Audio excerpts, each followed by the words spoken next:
നമസ്കാരം. വീണ്ടും P C George പൂഞ്ഞാറിൽ മത്സരിക്കാൻ പോവുകയാണ്.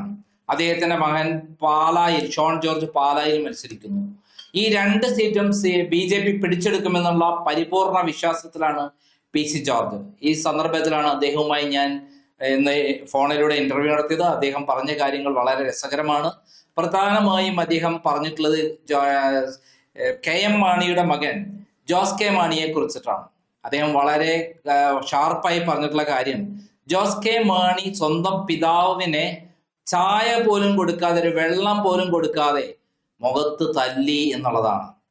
അതിനെ നേരിട്ട് ദൃക്സാക്ഷിയാണ് അദ്ദേഹം എന്നാണ് പറഞ്ഞത്. രണ്ടാമത് പറഞ്ഞത്, ജോസ് കെ മാണി സരിത കേസിൽ, സരിതയുടെ പരാതിയിൽ കൃത്യമായി ജോസ് കെ മാണിയെ പറ്റി ഉണ്ടായിരുന്നു. ആ ജോസ് കെ മാണിയെ പറ്റി വന്ന കാര്യങ്ങൾ പിണറായി വിജയൻ ബ്ലാക്ക് മെയിൽ ചെയ്തിട്ടാണ് ജോസ് കെ മാണിയെ LDF എത്തിച്ചത്. ജോസ് കെ മാണി ചെന്നൈ എയർപോർട്ടിൽ വെച്ചും അതേപോലെ പിന്നീട് അദ്ദേഹം പാർലമെന്റ് അംഗം എന്ന നിലയിൽ ലഭിച്ച തന്റെ ഔദ്യോഗിക വസതിയിൽ വെച്ചും, ഗവൺമെന്റ് ഔദ്യോഗിക വസതിയിൽ വെച്ചും സരിതാ നായരുമായി ഇത്തരത്തിലുള്ള ബന്ധമുണ്ടായിരുന്നു.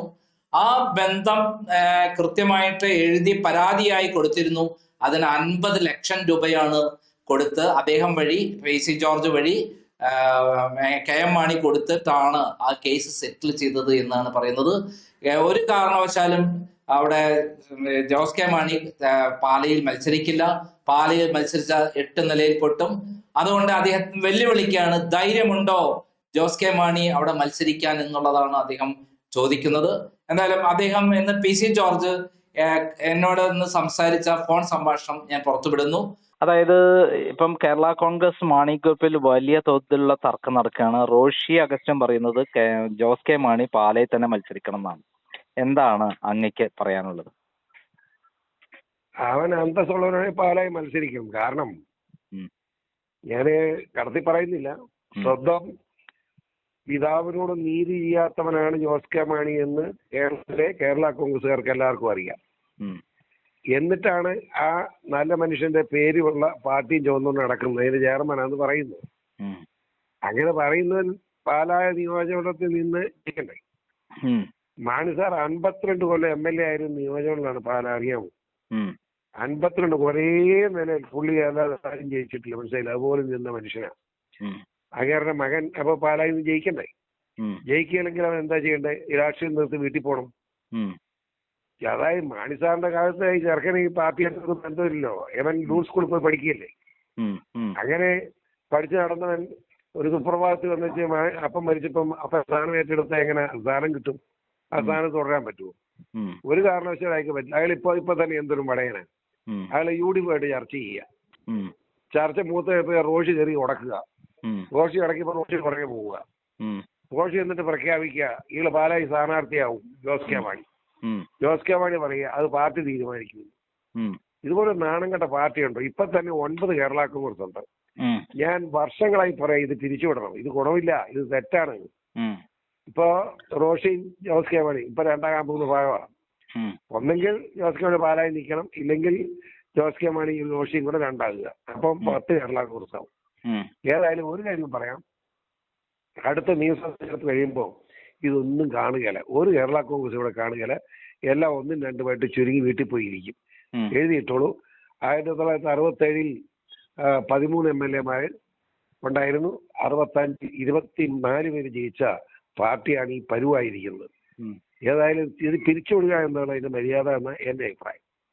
ഈ ജോസ് കെ മാണിയുമായിട്ട് അങ്ങക്ക് ധാരാളം നേരിട്ടുള്ള അനുഭവങ്ങളുണ്ട്, അതെന്തൊക്കെയാണ്? ഞാൻ അതൊന്നും പറയാൻ ആഗ്രഹിക്കുന്നില്ല. കാരണം എന്താന്ന് ചോദിച്ചാൽ ഇപ്പൊ ഉടനെ ഇലക്ഷൻ വരാൻ പോവുക. ആ ഇലക്ഷൻ വരുമ്പോ എന്തെങ്കിലും പറഞ്ഞാൽ അയാളെ വ്യക്തിപരമായി അപമാനിക്കുന്നത് തുല്യമാവും. യാതൊരു മാന്യതയും കൽപ്പിക്കാനുള്ള ഒരു ഗുണവും ഇല്ലാത്ത ഒരു പൊതുപ്രവർത്തകനല്ലാത്ത രാഷ്ട്രീയക്കാരനാണ് ജോസ് കെ മാണി എന്ന് പറയാൻ എനിക്ക് ഒരു മടിയില്ല. അതിനപ്പുറത്ത് ഇപ്പൊ ഒന്നും പറയാനില്ല. എന്നിരുന്നാൽ അങ്ങ് മുമ്പ് പറഞ്ഞ കാര്യങ്ങൾ പറയുന്നതിന് കുഴപ്പമില്ലല്ലോ. അതായത് KM മാണി അങ്ങയെ വിളിച്ചു വരുത്തിയ ഒരു അനുഭവം പറയുകയുണ്ടായി, അതെന്തായിരുന്നു? അത് ഞാൻ പറഞ്ഞിട്ടുണ്ട്, പറഞ്ഞു നിങ്ങൾ എടുത്തിട്ടുണ്ട്, അത് സത്യമാണ്. അതിനപ്പുറത്തൊന്നും പറയാൻ ഇനി പറയാൻ. സ്വന്തം പിതാവിനെ അദ്ദേഹം മാത്രമാണോ, അദ്ദേഹത്തിന്റെ ഭാര്യയും അങ്ങനെ തന്നെയാണോ നോക്കിയിട്ടുള്ളത്? ഭർത്താവും ഭാര്യയും ഒരേ രീതിയിൽ നിന്നുകൊണ്ട് തന്നെയാണ് മാണി സാറിനോട് ശത്രുതയോട് പ്രവർത്തിച്ചതെന്ന് എനിക്കറിയാം. ഒരു ചായ പോലും കൊടുക്കാതെ താങ്കളെ വിളിച്ചു എന്നാണ് പറഞ്ഞു തന്നത്. ഞാൻ ചെന്ന് ചീത്ത വിളിച്ചപ്പോൾ ഞാൻ ഒരു കട്ടൻ കാപ്പി കൊണ്ടൊന്ന് മാണിസാറിന് കൊടുക്കാൻ, മനസ്സിലായില്ലേ? അന്ന് അതിന്റെ പിറ്റേ ദിവസം മാണിസാർ ആ വീട്ടിൽ നിന്ന് പോയിട്ട് പിന്നെ മരിച്ച് ഡെഡ് ബോഡിയാ ആ വീട്ടിൽ വരുന്നത്, അറിയാമോ? ആ ചരിത്രമൊന്നും പറയാൻ ഞാൻ ആഗ്രഹിക്കുന്നില്ല. അതേപോലെ തന്നെ ഞാൻ ഉള്ളടക്കത്തിലേക്ക് പോകണില്ല. ഈ സരിതാ നായരുടെ ഇഷ്യൂ തീർക്കാൻ 50 ലക്ഷം കൊടുത്തതിന്റെ ഒരു കഥ പറയാം, അത് 100% സത്യമാണോ? ഞാൻ അത് സംബന്ധിച്ച് പറഞ്ഞ മുഴുവൻ ദൈവം സാക്ഷ്യപ്പെടുത്തി പറയുന്നത് സത്യമാണ്. അതിലേതോ 1 ലക്ഷം കുറഞ്ഞിട്ട് വീണ്ടും സരിതാ നായർ വീണ്ടും ആവശ്യപ്പെട്ടു എന്ന് പറയുന്നൊരു കാര്യം. 10 ലക്ഷം കുറഞ്ഞു. അതായത് മാവേലിക്കരയുള്ള അവിടുത്തെ ആളുടെ കയ്യിലാണ് രൂപ അവിടെ കൊടുക്കാൻ മാണിസാർ പറഞ്ഞു, അവർ കൊടുത്തേക്കാന്ന് പറഞ്ഞു. സരിത അവിടെ ചെന്ന് കാശ് മേടിച്ചു. അപ്പൊ എണ്ണിയപ്പോ 40 ലക്ഷം ഉള്ളൂ. ഉടനെ എന്നെ വിളിച്ചു, ഇത് ഞാൻ വഞ്ചനയാണോ കാണിക്കുന്നത്, ഇത് ചൂടായി. അപ്പൊ ഞാൻ മാണിസാറിനെ വിളിച്ചു. മാണിസാർ എന്റെ പോലെ ഇത്ര ഒക്കെ എണ്ണി ചോദിച്ചു. അപ്പൊ ഈ നോട്ടെണ്ണ യന്ത്രം മാണിസാറിന്റെ വീട്ടിൽ മാത്രമല്ല ഉള്ളതെന്ന് എനിക്ക് അപ്പോഴാണ് മനസ്സിലായി. ഏതായാലും ഇവിടെ ഇന്ന് വൈകുന്നേരം 5 മണിക്കകം നമ്മുടെ ചങ്ങനാശ്ശേരി ട്രാൻസ്ഫർ ബസ് സ്റ്റാൻഡിന്റെ ഇവിടുന്ന് അങ്ങോട്ട് ഈ ഒരു പമ്പുണ്ട്, ആ പമ്പ് കഴിഞ്ഞ ട്രാൻസ്ഫർ ബസ് സ്റ്റാൻഡ്, ആ പമ്പിൽ എന്റെ വാതൊക്കെ വരാൻ പറയാൻ പറഞ്ഞു. അവൾ ചെന്നു. അപ്പം ഇന്ന് ആ രണ്ടുപേരും ജീവിച്ചത് പിന്നെ ഒരു കോഴ്സും നമ്മുടെ സ്കറിയ തോമസുമാണ്. അവർ രണ്ടും കൂടെ 10 ലക്ഷം കൂടെ കൊടുത്തു. അവള് കാശും മേടിച്ചു പോവുകയും ചെയ്തു. അങ്ങനെ 50 ലക്ഷം കൊണ്ടുപോയി. അത് ഞാൻ പറയട്ടെ, ഇവള് എന്റെ അടുത്ത് വന്ന് പറഞ്ഞപ്പോ ഞാൻ മാണിസാറിനെ വിളിക്കുന്നു. മാണിസാർ ഇങ്ങനെയൊക്കെ ഇവള് പറയുന്നത് മാണിസാറിനെല്ലാം അറിയാമായിരുന്നു, രസം. അത് ഡൽഹി എയർപോർട്ടായിരുന്നോ ചെന്നൈ എയർപോർട്ടായിരുന്നോ ഈ സംഭവം നടന്നത്? ചെന്നൈ. അതേപോലെ പിന്നെ പാർലമെന്റിലെ ഔദ്യോഗിക വസതിയിലേക്കല്ലേ സരിതാ നായരെ കൊണ്ടുപോയത്? അവിടെ MP-യുടെ ക്വാർട്ടേഴ്സിലേക്കാണ് ഉണ്ട്. അതെ, MP-ക്ക് കിട്ടിയ ഔദ്യോഗിക ക്വാർട്ടേഴ്സിലേക്കല്ലേ കൊണ്ടുപോയത്? അതെ. ഈ ഇവളുടെ പരാതിയിൽ എന്തായാലും ജോസ് കെ മാണിയുടെ പേരുണ്ട്. ഉണ്ട്. അപ്പം ശരിക്കും ജോസ് കെ മണിയെ കുറിച്ച് എന്നിട്ടും അന്വേഷണം നടത്തിയിട്ടില്ലല്ലോ പിണറായി സർക്കാർ. താങ്കളെ കുറിച്ചും അതേപോലെ ഉമ്മൻചാണ്ടിയെ കുറിച്ചൊക്കെ അന്വേഷിച്ച പിണറായി എന്തുകൊണ്ടാണ് ജോസ് കെ മണിയെ കുറിച്ച് അന്വേഷിക്കാതിരുന്നത്? ജോസ് കെ മണി പിണറായി ചിന്ത വിളിച്ചുകൊണ്ട് നടക്കുക, പിന്നെ അയാളെ പറ്റി അന്വേഷിക്കും. അത് വെച്ച് ബ്ലാക്ക് മെയിൽ ചെയ്തിട്ടാണോ കേരള ജോസ് കെ മണിയെ ഒതുക്കുന്നത്?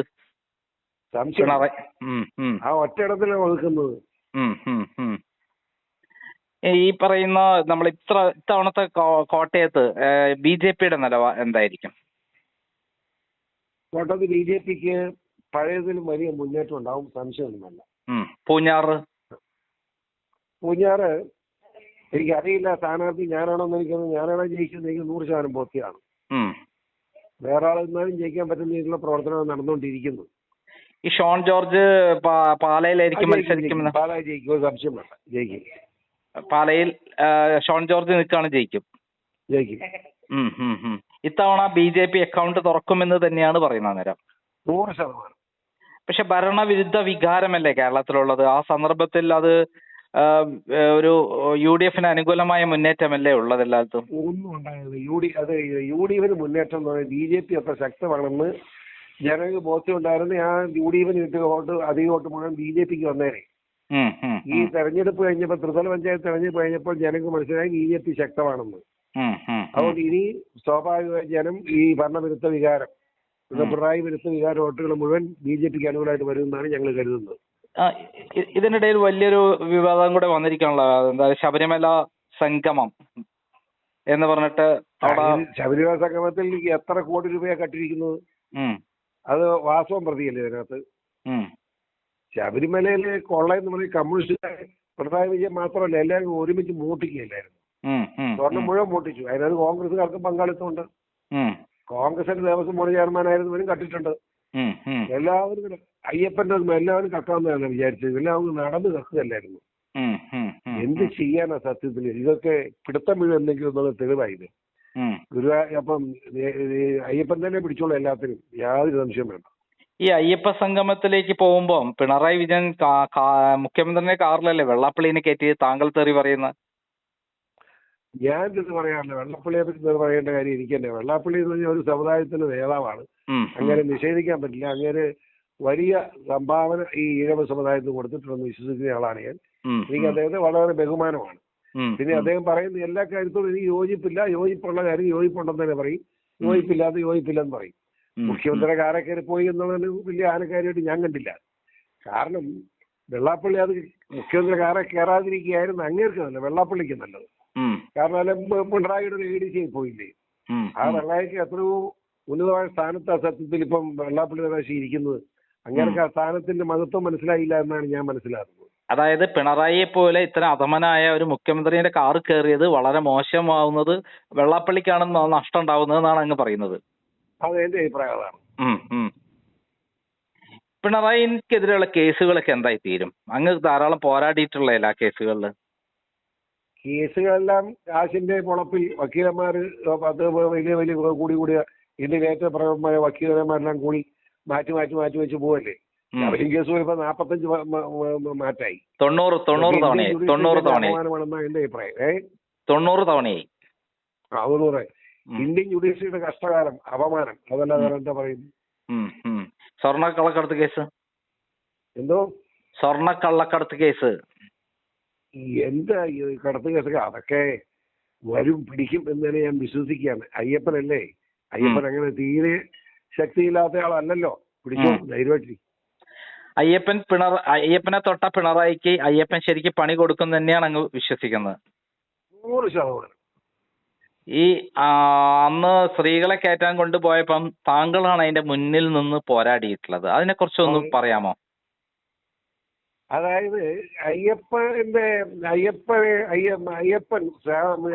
ഒരു കൺസെപ്റ്റ് എന്താന്ന് വെച്ചാൽ 10 വയസ്സിന് 52 വയസ്സിന് ഇടയ്ക്ക് പ്രായമുള്ള സ്ത്രീകൾ അദ്ദേഹത്തെ കാണാൻ പാടില്ല എന്നാണ് നിയമം. അത് വിശ്വാസപരമായ ഒരു കാര്യമാണ്.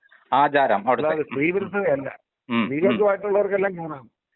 അതായത് ഈ മെൻസ്ട്രേഷൻ ഉള്ള സമയത്ത് സ്ത്രീകൾ പോകാൻ പാടില്ലെന്നുള്ള അർത്ഥത്തിൽ ഉണ്ടാക്കിയ ഒരു കാഴ്ചപ്പാടാണ്.